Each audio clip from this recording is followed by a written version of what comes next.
Commander Elias Ward woke to a soft humming sound, like distant wind vibrating inside metal walls. His body felt heavy at first, as if it was made of stone rather than flesh. His eyes were closed, and for a moment he did not try to open them. He tried to remember the last thing he had seen, but his thoughts came like slow droplets breaking through fog. A starship alarm, a flash of light. The violent shake that came when the hull split open, the taste of metal and smoke, and then a silence so deep it felt like falling into a well without a bottom. He drew in a sharp breath. Cold air filled his lungs, waking him more than anything else. His chest hurt when he breathed, but the pain meant he was still alive. That surprise alone almost made him laugh. Elias finally opened his eyes, blinking several times as his vision adjusted to the soft, blue glow around him. He realized he was lying inside a medical pod, not a human one, but one with smooth, curved edges and symbols he didn't recognize. A faint mist of cooling vapor drifted around him, as if the pod had just completed some sort of emergency healing process. He sat up slowly, holding his side. His ribs protested, but the pain was manageable. He looked around and froze. Two figures sat beside the pod, an alien woman and a younger girl, both watching him with what looked like a mix of worry, curiosity, and caution. Their skin had a faint silver tone, almost like moonlight on water, and their eyes were large and bright, each iris glowing softly like small lanterns. The woman's posture was calm and controlled, but the girl leaned forward slightly, observing him the way a child might study a strange animal it wasn't sure was safe. For a moment, none of them spoke. The woman finally broke the silence. Her voice was gentle, melodic, and carried a slight echo as if her words were shaped by more than vocal cords. "You are awake," she said carefully, speaking in slow, clear galactic common. "That is good. Your survival was uncertain." Elias swallowed. His throat felt dry. Where am I?" "You are on the Velnari vessel Sereni," the woman replied. "We recovered your escape pod after detecting it drifting through the debris field." "Two." The girl's eyes widened even more, and she whispered something in her own language. The woman gave her a soft glance, then looked back at Elias. He had heard of the Velnari before. They were a distant, cautious species, known for their calm diplomacy and their strong desire to avoid conflict. Humans rarely encountered them face to face. The fact that he was lying in one of their medical pods was already surprising.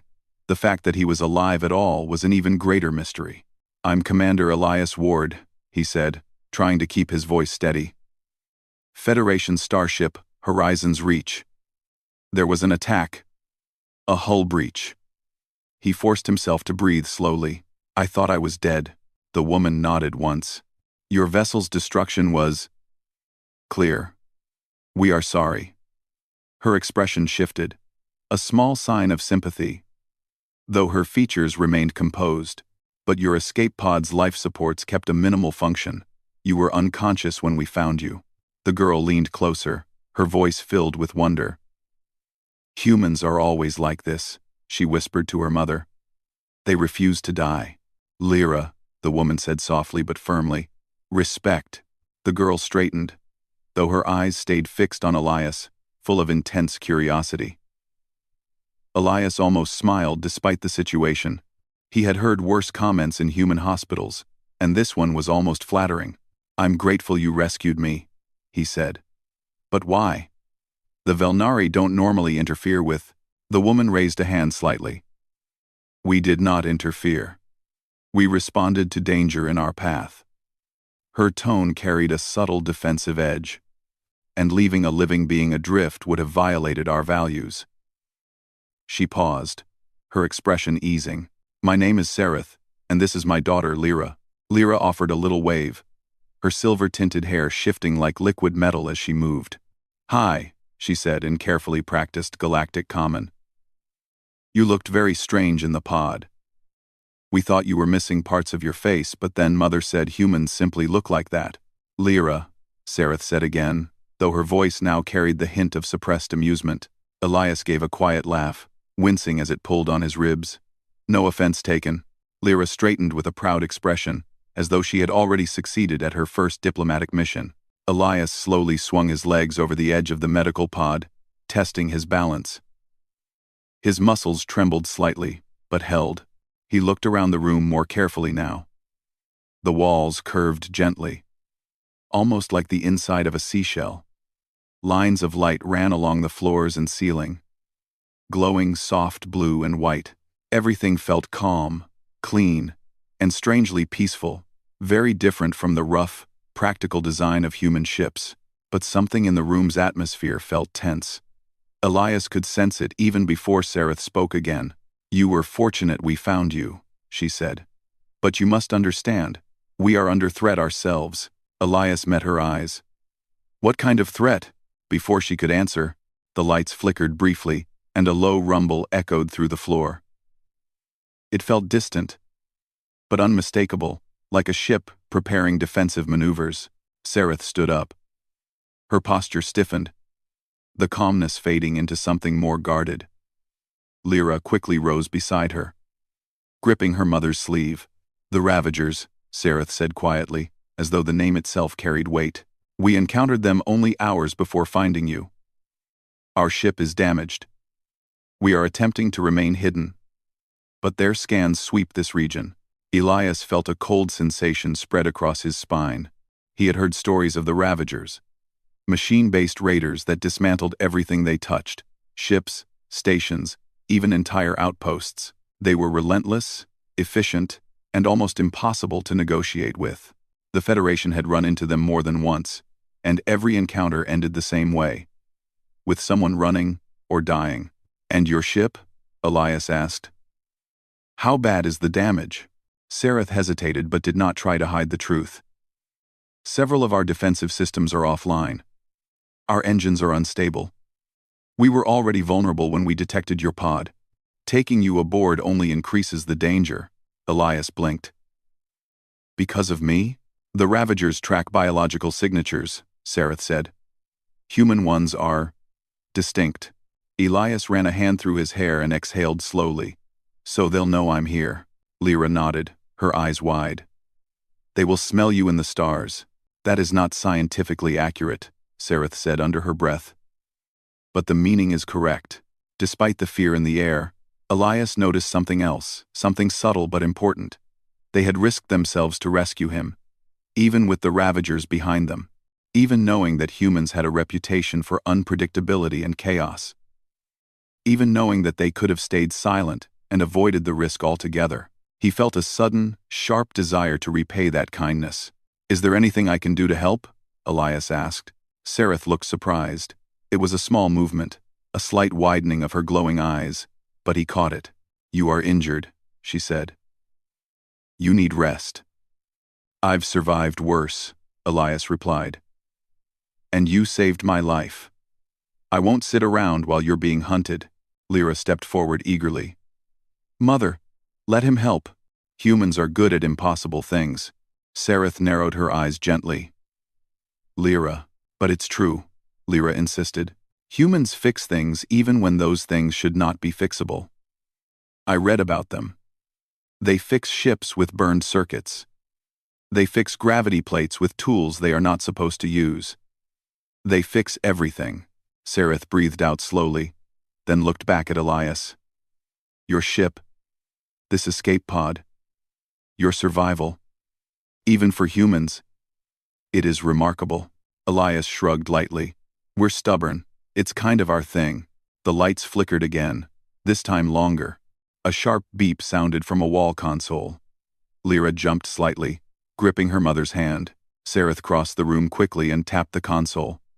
Lines of bright Velnari script scrolled across the surface. "They are scanning again," she murmured. "Closer." Lyra glanced at Elias, fear mixing with her curiosity. "If they find us..." Elias stepped off the medical pod fully and steadied himself. His ribs still hurt, but the fog in his mind was clearing fast. He felt alive, awake, and ready. "Then we make sure they don't," he said. Sareth slowly turned to look at him. "You speak as though it is simple." "It isn't," Elias said honestly.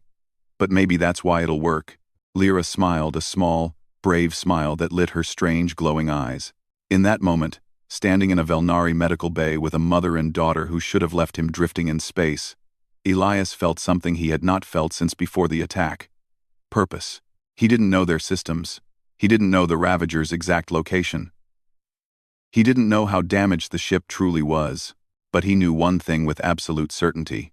He wasn't going to let the people who saved him face death alone.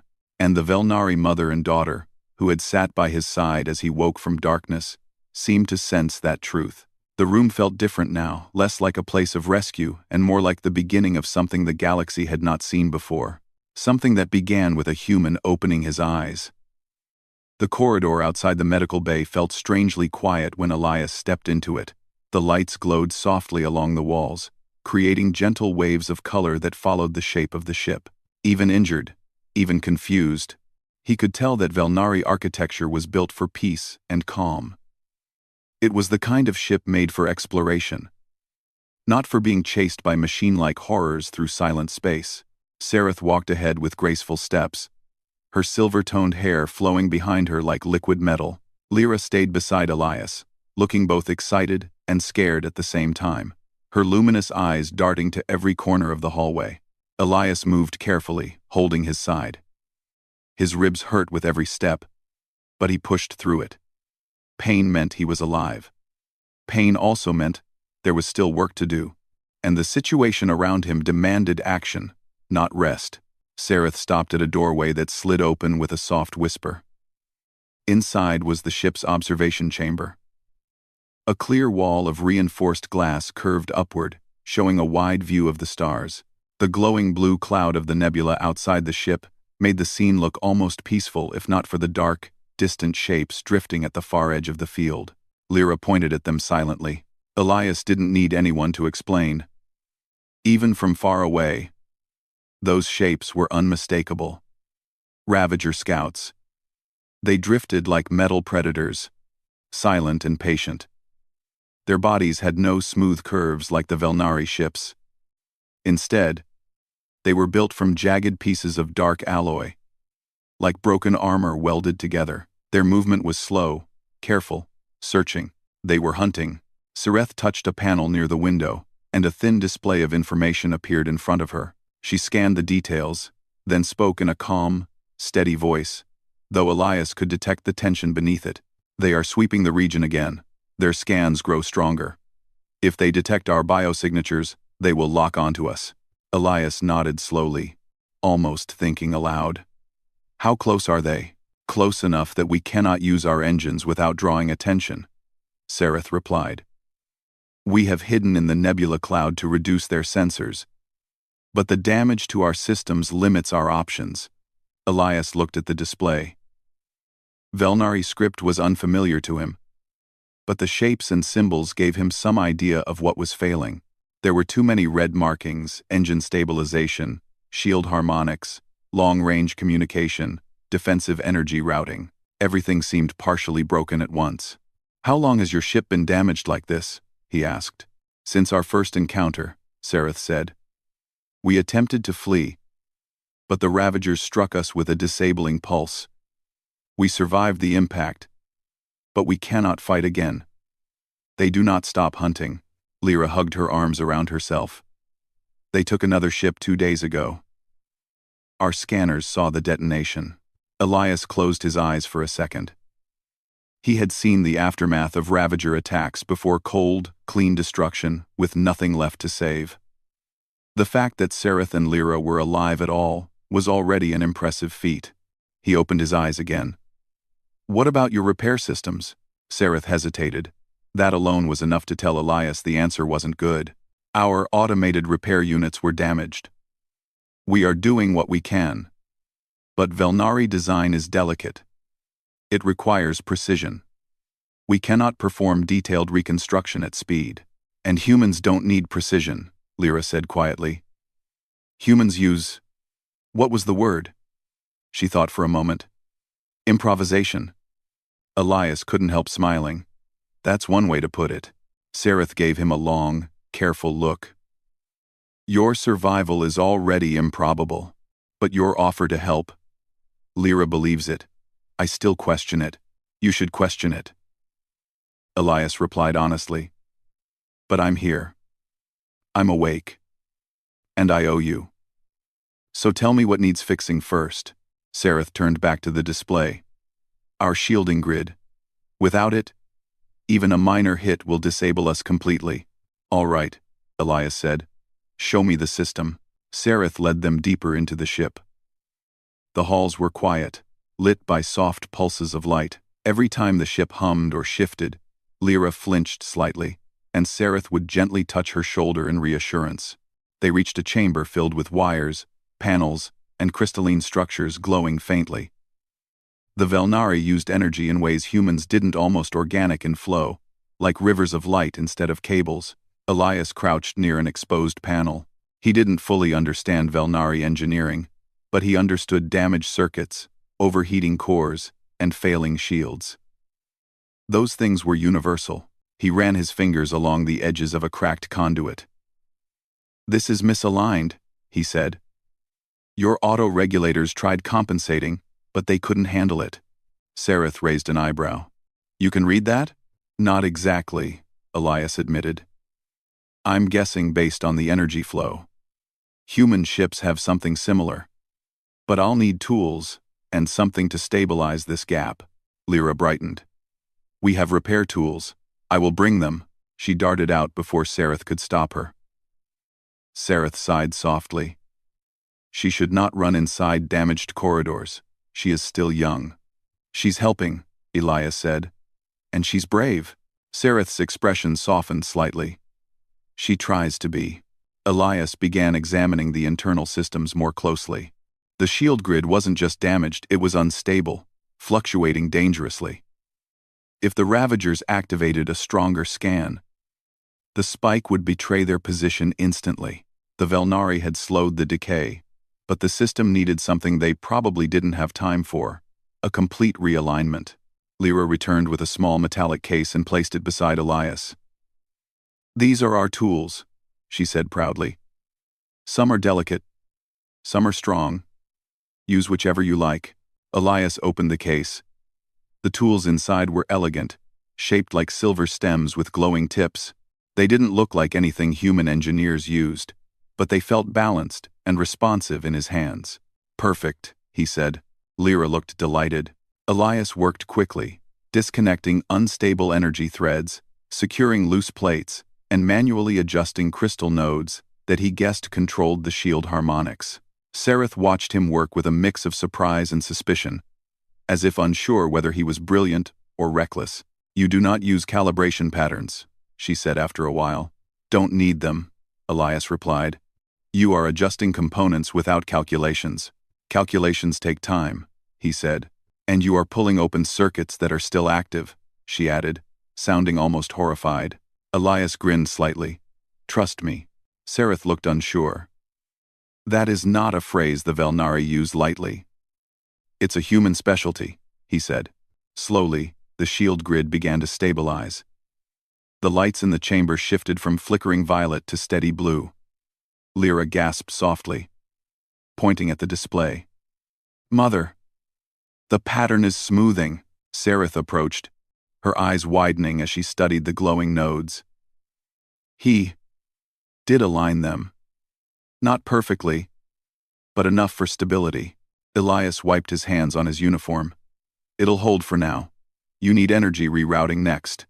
Where's your main power relay? Sareth hesitated again.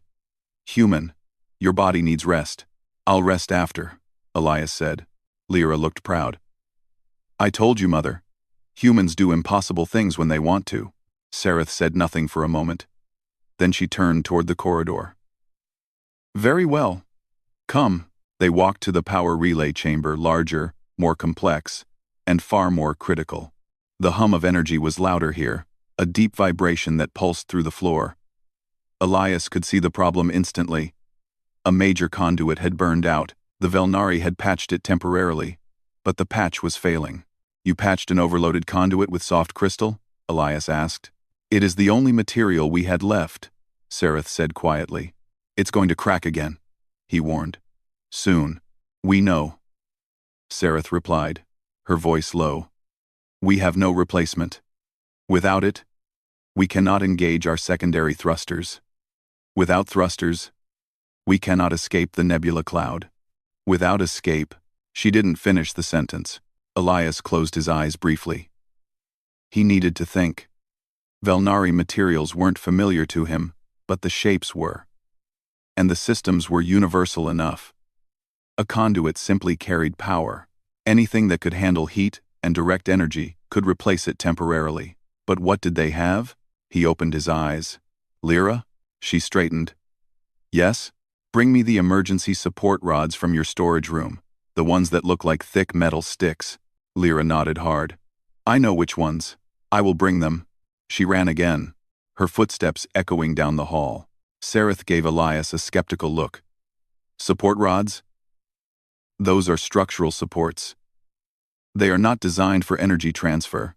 Maybe not in Velnari design, Elias said. But I've used worse things as conduits. Once used a metal chair leg in a human repair bay. Worked fine. Mostly. Sareth stared at him. Humans are terrifying. He laughed. You get used to it. Lyra returned with 3 thick rods. Elias examined them. They were sturdy, metallic, and slightly flexible, perfect for a desperate fix. This might work, he said. We just need to reinforce the ends and ground the energy at 2 points. Sareth looked uncertain but didn't stop him. Together, Elias guiding, Sareth supporting, Lyra passing tools, they installed the rods into the damaged system. Elias tightened clamps, improvised stabilizers, and connected energy threads in ways that would make human engineers argue for hours. When he activated the final node, the rods pulsed with light. The relay chamber hummed steadily. Stronger. Cleaner. The patch held. Sareth stared at the glowing rods, amazed. It should not be possible. Most good solutions aren't, Elias said. Lyra practically bounced with joy. We did it. We really did it. But before Elias could answer, the ship trembled violently. An alarm echoed through the corridors, sharp, urgent, undeniable. Sareth rushed to the nearest console and read the incoming data. Her face tightened with fear. They have detected us, she whispered.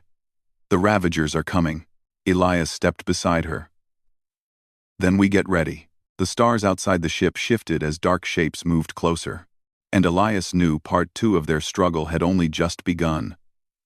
The alarm echoed through the ship like a sharp heartbeat, repeating again and again, filling every corridor with a sense of danger that tightened the air. Elias felt the sound vibrate through the floor under his feet. Sareth's calm expression hardened into something sharper, more focused, while Lyra's breathing grew fast and uneven. Elias looked at the glowing symbols flashing across the nearby console.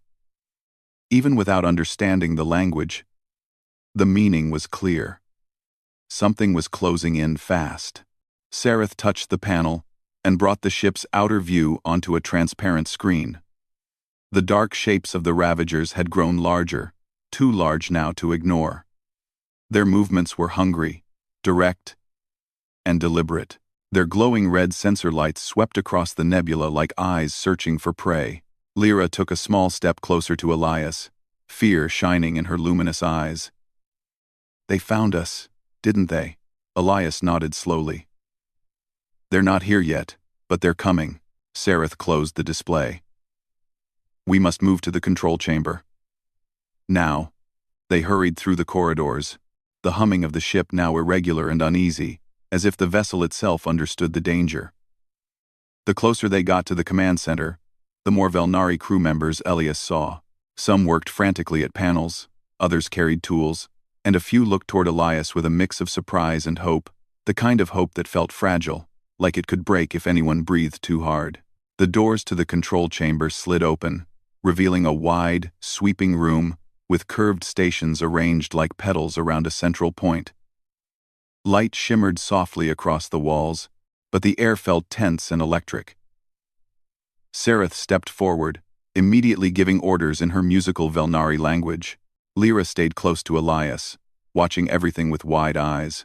One of the Velnari officers turned toward Sareth, speaking urgently. Sareth responded calmly but firmly, pointing to a display showing power levels, shield indicators, and most urgent of all 3 Ravager signatures moving toward their position. The officer glanced at Elias, then back to Sereth, asking something. Sereth answered with a short, decisive nod. Elias leaned down slightly. What did he say? He asked if you were the one who stabilized the shields, Lyra whispered. He did not believe it at first. A small part of Elias felt proud. But pride didn't matter right now. They needed solutions fast. Sereth approached Elias. The Ravagers will be within attack range soon. We cannot outrun them. Her voice stayed steady, but he could see the strain in her glowing eyes. Our shields are stable, but not strong. A direct strike will break them. And your weapons? Elias asked. She hesitated. Not enough. We are not a warship. That didn't surprise him. Everything about the Velnari design screamed peaceful exploration, not combat. Elias forced his mind to focus. Running wasn't possible. Fighting wasn't a real option. Hiding inside the nebula was what brought them this far. But the Ravagers had already started piercing through the cloud with sensors. They needed something else. He moved toward the nearest console, studying the layout. Some symbols looked similar to the ones he saw earlier when he worked on the power relay. He pointed to a cluster of glowing indicators. What's this? What's this? Debris collected from the nebula, Sereth said. Small rocks, dust, frozen particles. We gather samples during travel for research. Elias stared at it, an idea sparking in his mind. Can you release it? Sereth blinked. Yes. Why? Your ship has thruster vents around the perimeter? He asked. Yes. And they can create a strong directional burst? Of course. Elias exhaled slowly. The idea was reckless. Dangerous. Maybe even stupid. Which meant it might work. What if we release the debris into the nebula, then blast it outward using the thruster vents at just the right moment? Lyra's eyes widened. Like a cloud? Exactly, Elias said. A huge cloud of dust, rocks, and particles. If the Ravager's sensors hit it, at the same time the thrusters ignite, the heat and sudden movement might mimic a much larger vessel. Sereth's expression tightened. A false signature. Yes, Elias said. A big one. Something they can't ignore. Sereth stared at the console, her mind running through the possibilities. If they believe it is a large ship, they will investigate. And waste time, Elias added. Time we use to escape. 2-3. 2-3. Lyra smiled suddenly. A trick. Humans love tricks. Elias grinned. Only the good ones. Sereth remained silent for several long moments. The Ravager's distant signatures crawled closer on the screen behind her. Finally, she nodded. It is risky. But it may work. Elias felt a surge of relief. Good. Then let's start. Sereth issued commands to her crew, and the room came alive with movement. Lights flickered as systems shifted into new configurations. Panels opened. Data flowed across displays. The ship groaned softly, as if preparing for something it had never done before. Lyra watched Elias with bright excitement. I want to help. What can I do? Elias pointed to a smaller console near the back. Can you monitor the debris release pressure? We need it even. Not too strong, not too weak. Lyra stood up straighter. Yes, I can do that. Elias smiled at her confidence. The Velnari might be gentle, but their courage was real. He turned back to Sereth. Tell me when we're ready. Sereth nodded and gave more orders. The debris containers began to unlock with soft, metallic clicks. Streams of tiny particles drifted into the vent systems, glowing faintly as they moved. The Ravagers were close now. Elias could see their outlines clearer on the display, jagged, sharp, hungry shapes cutting through the nebula clouds. Sereth moved to the main control panel and looked at Elias. Everything is ready. Elias breathed out slowly. All right. On my signal. Release the debris. Sereth nodded. Elias watched the Ravagers' movement, timing their approach. He counted the seconds under his breath, waiting for the right moment. Closer, closer. Now. Release, he shouted. Sereth pressed a glowing symbol. A deep rumble rolled through the ship as the debris spread out into the nebula, forming a thick, irregular cloud around the Velnari vessel. "Thrusters ready," another officer said. "Lyra?" Elias called. "Pressure stable," she replied. Elias raised his hand. "Activate thrusters." "Signed." Sareth gave the command. The ship shuddered as powerful thrusters fired, blasting energy outwards. The debris cloud exploded into motion, scattering fast. The sudden heat mixed with the particles, spreading a massive wave of motion that distorted the nebula around them. The Ravagers reacted instantly. Their sensor lights flickered violently. Their course changed. All three machines swerved toward the false signature, mistaking the explosion of energy and debris for a massive hidden vessel. "It's working," Sareth whispered. Elias exhaled, tension loosening in his chest. "Good. Now let's get out of here," Sareth gave the order. The Velnari ship activated its secondary thrusters, the ones Elias had patched earlier. They vibrated dangerously at first, but then stabilized. The vessel began to move deeper into the nebula, slipping away from the Ravagers' redirected pursuit. Lyra clapped her hands softly. "We fooled them." The ship gained speed, weaving through the blue mist of the nebula. The false signature faded behind them, but the Ravagers stayed distracted, scanning the wrong area. Elias leaned on the console, breathing hard. Relief flooded through him, warm and heavy. They had done it, at least for now. But the victory lasted only a moment. A sharp alarm rang again. Sareth's eyes widened as she looked at the new data. "No. No." Elias turned sharply. "What happened?" "One of the Ravagers broke away from the false signature," Sareth said. "It detected something. It is turning toward us again." Elias felt a familiar sinking sensation. "How close?" "Too close," Sareth said. "We cannot outrun it." The chamber fell into a tense silence. Lyra looked at Elias, her voice barely above a whisper. "What do we do now?" Elias stared at the displays. The Ravager was speeding toward them, cutting through the nebula with merciless precision. They had bought time, but not enough. Elias's mind raced. The shields were stable but not strong. The engines were fragile. The Ravager was too close to trick again. They had only one chance left. He turned to Sareth. "We have to use your jump drive." Sareth's eyes widened. "It is unstable." "I know," Elias said, "but it's our only option. It could tear the ship apart. It could also save your lives," Elias replied. "But we need to activate it manually." "In the engine chamber." Lyra gasped softly. "That chamber is dangerous right now." Elias nodded. "I'll go." Sareth stepped in front of him. "You are injured, and you saved me," Elias said. "Now let me return the favor." He started toward the door, Lyra following desperately. "Elias," Sareth began. He looked back. "Trust me," he said, and then he ran. Elias ran down the corridor, ignoring the ache in his ribs and the fog creeping at the edge of his vision. The ship trembled around him as distant energy pulses echoed from outside. The Ravager was closing in. He could feel the urgency in every vibration of the floor panels, as if the Serenai itself was whispering that time was almost gone. The lights along the corridor dimmed and brightened again, reacting to the stress across the ship's systems. Elias held onto the walls to steady himself as he ran. Behind him, he heard lighter footsteps trying to catch up.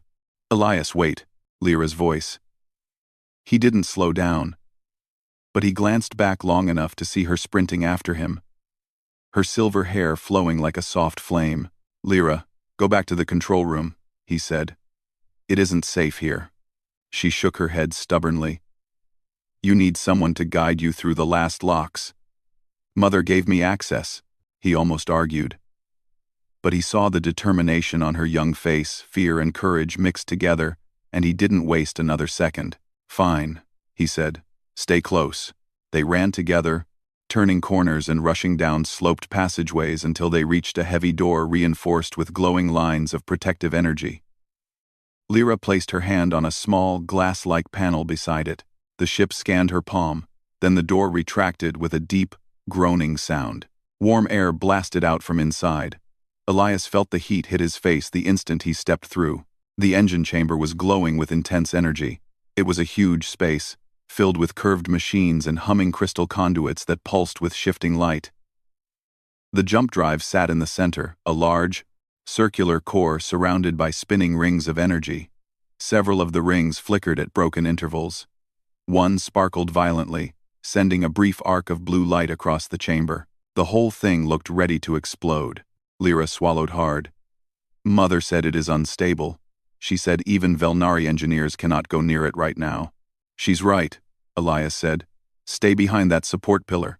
If the Orcs hit you, I know. Lyra whispered, stepping behind the nearest column. Elias moved toward the jump drive, shielding his eyes from the bright flashing lights. The energy in the room made the air feel thick and heavy. The ship shuddered again, as the Ravager closed distance. Lyra's voice echoed across the chamber. They are almost here. I know. Elias replied. He studied the jump drive quickly. Velnari technology was elegant, graceful, and normally stable. But now, it was cracked in several places, energy leaking like steam escaping a broken pipe. The containment rings were misaligned, and the central crystal core flickered like a heartbeat skipping every other beat. Sareth had said it needed manual activation because the auto-controls had failed. The system needed someone to pull several stabilizers into place, lock the alignment, and then trigger the jump sequence by hand. If he made one mistake, the jump drive could overload completely. He took a deep breath. Lyra, where's the manual stabilizer control? She pointed to a small platform raised on the right side of the chamber. There, with the 3 glowing handles. He rushed toward it. The heat intensified as he climbed the steps. Sparks leapt from the nearest ring, arcing into the air like blue lightning. Elias ducked instinctively before the spark faded. All right, he whispered to himself. Let's see what we've got. He grabbed the first stabilizer handle. The moment he pulled it, the jump drive emitted a sharp, ringing hum that vibrated through his bones. The rings shifted slightly into place. A good sign. He pulled the second handle. Another hum, deeper this time, and more stable. Then he reached for the third handle, the largest one. It resisted his grip, vibrating violently. Behind him, Lyra watched with wide, worried eyes. Elias, hurry. I'm trying, he grunted. He tightened his grip and pulled with everything he had. Pain shot through his injured ribs. The handle refused to move at first. Then, slowly, painfully, it shifted, grinding into place with a loud metallic snap. Immediately, the rings around the jump drive aligned. Bright white energy surged through them, forming a perfect circle of floating light. Lyra gasped. You did it. Not yet, Elias said, breathing hard. Now, I need to trigger it. He climbed off the platform, nearly losing his balance as the ship jolted violently. Sareth's voice crackled through a nearby speaker. Elias! The Ravager has locked onto us. They are charging a weapon. How long? He shouted. Seconds, Sareth replied. Elias looked toward the center of the room. There was a control panel near the base of the drive. A circular pad with glowing symbols. He ran toward it, the heat becoming almost unbearable. He reached the panel and placed both hands on its surface. The symbols lit up, responding to his touch even though he wasn't Velnari. The system recognized that someone was initiating the jump sequence. A soft voice spoke from the panel, its tone gentle and alien. Stabilization manual input detected. Confirm emergency jump? Yes, Elias said. Confirm, the voice responded calmly. Warning. Jump drive integrity is compromised. Manual override required. Elias looked back at Lyra. What override? She pointed to another part of the chamber. There! The lower ring controller. Elias ran to it. The floor vibrated under each step. The Ravager's weapon was charging, he could feel it. Even the air seemed nervous. He reached the controller. It was a small device attached to the lower containment ring. He grabbed the lever and yanked it downward. The entire chamber lit up with bright blue light. The spinning rings accelerated, creating a loud roaring sound. The jump drive core glowed brighter and brighter. Like a small star forming right inside the ship, the speaker crackled again. Sareth's voice cut through the roar. "Elias, weapon discharge incoming." He slammed his hand onto the glowing rune that triggered the jump. Now, the chamber filled with a deafening burst of energy. A storm of blinding white and blue light swallowed everything. Elias shielded his face instinctively. Feeling the force push him backward, Lyra crouched behind the support pillar, covering her head. And then, for a moment, everything fell silent. Not quiet, silent. The kind of silence that existed when space bent, when energy folded, when matter moved faster than should be possible. Then the world snapped back. The ship jerked violently, throwing Elias off his feet. He hit the floor hard, but the impact came with a strange sense of relief. The engines hummed steadier now, no longer panicked. The lights flickered back on. Lyra peeked from behind the pillar. "Elias, did it work?"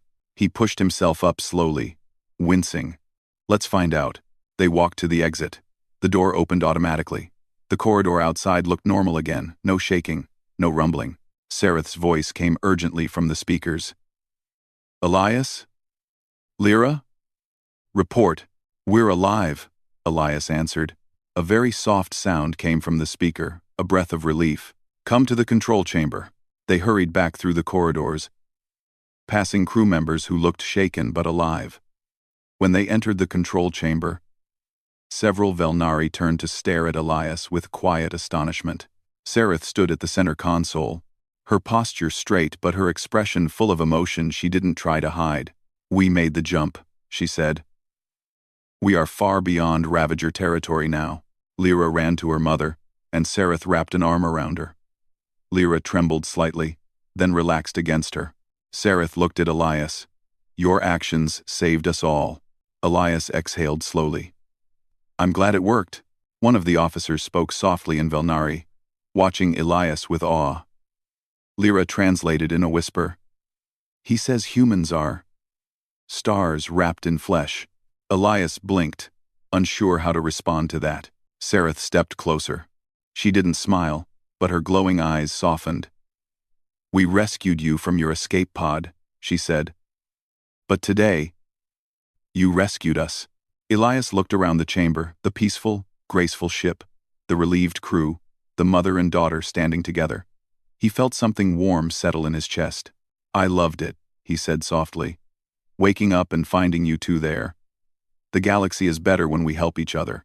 Lyra smiled brightly. "You saved us with impossible ideas." "That's what humans do," he replied. Sareth placed a hand over her heart, a sign of deep gratitude in Velnari culture. "You will always have a place on the Serenai," Commander Elias Ward. The ship sailed quietly through safe, open space. The danger they had escaped was behind them. What lay ahead was unknown. But for the first time, since waking in that strange pod, Elias felt no fear. Only hope, only humanity, and the quiet, steady warmth of knowing he was not alone.